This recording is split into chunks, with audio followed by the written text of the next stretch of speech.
The device that probably most blurs the line between tablet and smartphone was the other one to get the Google Play Edition treatment recently. Hey, it's Josh Vergara from Android Authority. What's going on, everybody? And this time we're taking a look at the Sony Xperia Z Ultra, Google Play Edition. As always, when it comes to the Google Play Editions, they are the exact same as their original counterparts when it comes to pretty much most of the elements leading up to the software. And in that regard, you can always check my review of the Sony Xperia Z Ultra found here at the Android Authority YouTube channel. But we will talk about a few points. In design, as always, the form factor and the aesthetics in this one is the same as the original, but the Google Play Edition does come in black compared to the white one that I did review last. The glass panels are kept together by a metal spine, and this is tempered glass that we're looking at on both sides of this phone. And also, as is the case with a lot of Xperia phones, if not all of them at this point, this does come with IP certification, and that means that this phone can definitely take a bit of a tumble, and it is dust proof and water resistant. The tumble that it can take is due to the tempered glass on both sides. In the end, the Sony Xperia Z Ultra still has great looks and is really just the kind of design that you would expect from Sony these days, and only really Sony can deliver it. So in the end, this is a phone that does look and feel very nice, even if that size is a bit of a hindrance for it all around.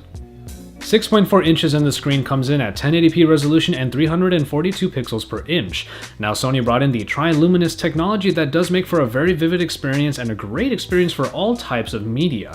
And also, the screen does retain its ability to register presses from any real metal surface. You can basically use anything that has metal to conduct a stylus-like experience on this large screen.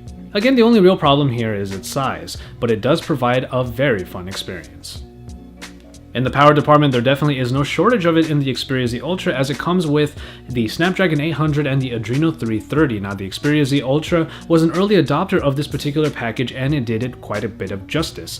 After all, the Timescape UI in the original Z Ultra was already pretty minimalistic and thus quite speedy, but now you have the stock Android 4.4 KitKat build with all of its optimizations, and thus is a step further in that proper direction. All in all, you have a very speedy experience here, mostly because of the processing package, but also the benefit of an optimized operating system that speeds along just fine due to all of that performance.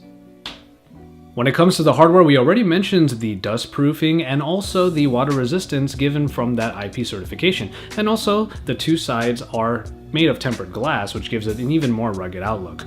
Underneath the surface, it is capable of connecting to all of the major mobile networks, including LTE networks. And after that, there are a couple of really good features that are available in here, like expandable storage found under the small cover right over here via micro SD card.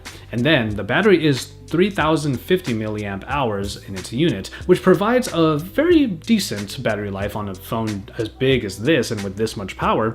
And in my original review, I said that it could get that far. It could get maybe close to 2 days with frugal usage and with the power saving features on. But since this is stock Android, you don't get the power saving or the standby features that the original Timescape UI provided in the original version.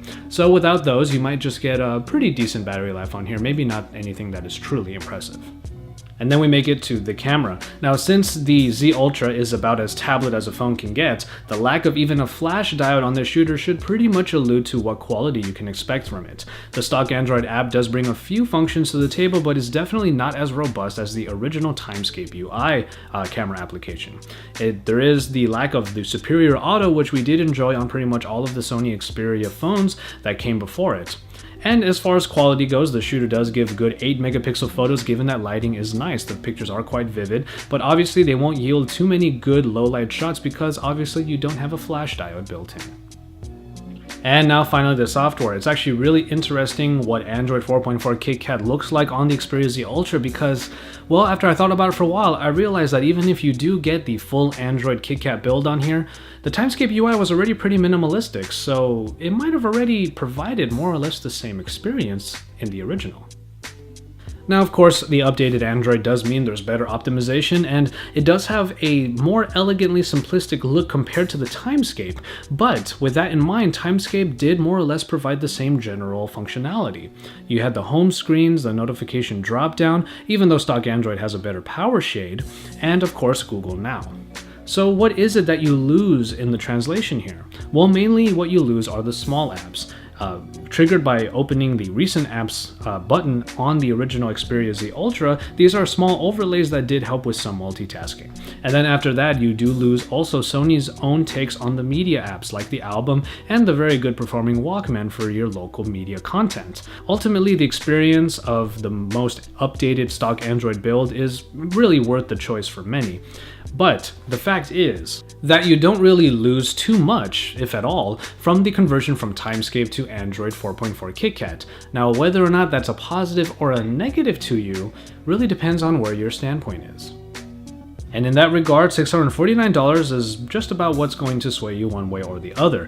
You can also get the original Xperia Z Ultra for around this price and maybe a little bit less. So, for a phone that can scratch that tablet itch as well as this, it still might be a pretty steep price to pay for you. And so, there you have it. The Sony Xperia Z Ultra Google Play Edition. You can't really deny its good looks, and like the original, we do applaud its build quality, and that IP certification is really nice to have. It might be a very large device, and that might be a turnout for some of you, but in the end, this is probably one of the best large devices you can have out there, especially with one as big as this. Now, we did find that the Xperia Z Ultra does fill a niche, much like the LG G Pad that came out with it. The G Pad fulfilled the mid-size tablet range, the 8-inch range, and then the Xperia Z Ultra, though it might be a little bit weird, makes actual sense because it is the closest thing you're going to get in the US to a tablet range that can take phone calls. We don't have any tablets here, full tablets that take calls, and if you have a smartphone that is as large as this, it's the closest thing you can get to that. So that's a bit of a niche that I believe Google is trying to fulfill here with their Google Play editions. And you know what? That's actually not too bad an idea. In the end, having a device like this is actually quite valuable. If you need a huge phone that acts like a tablet, then that is what you get here. Whether or not it is valuable to you is the question that you are going to have to answer. As always, thank you guys very much for watching, and I hope you enjoyed this review of the Xperia Z Ultra Google Play Edition. Now, happy holidays to all of you, and Merry Christmas no matter what holiday that you celebrate this year. I hope you do so safely and also have a lot of fun as you're doing it. Stay tuned to Android Authority for all of the best coverage, including our CES coverage, as it is coming in just a couple weeks, and I hope you guys are as excited as we are to get going on it. Drop us likes on our videos, don't forget to subscribe if you haven't already, and keep it tuned here because Android Authority is your source for all things Android.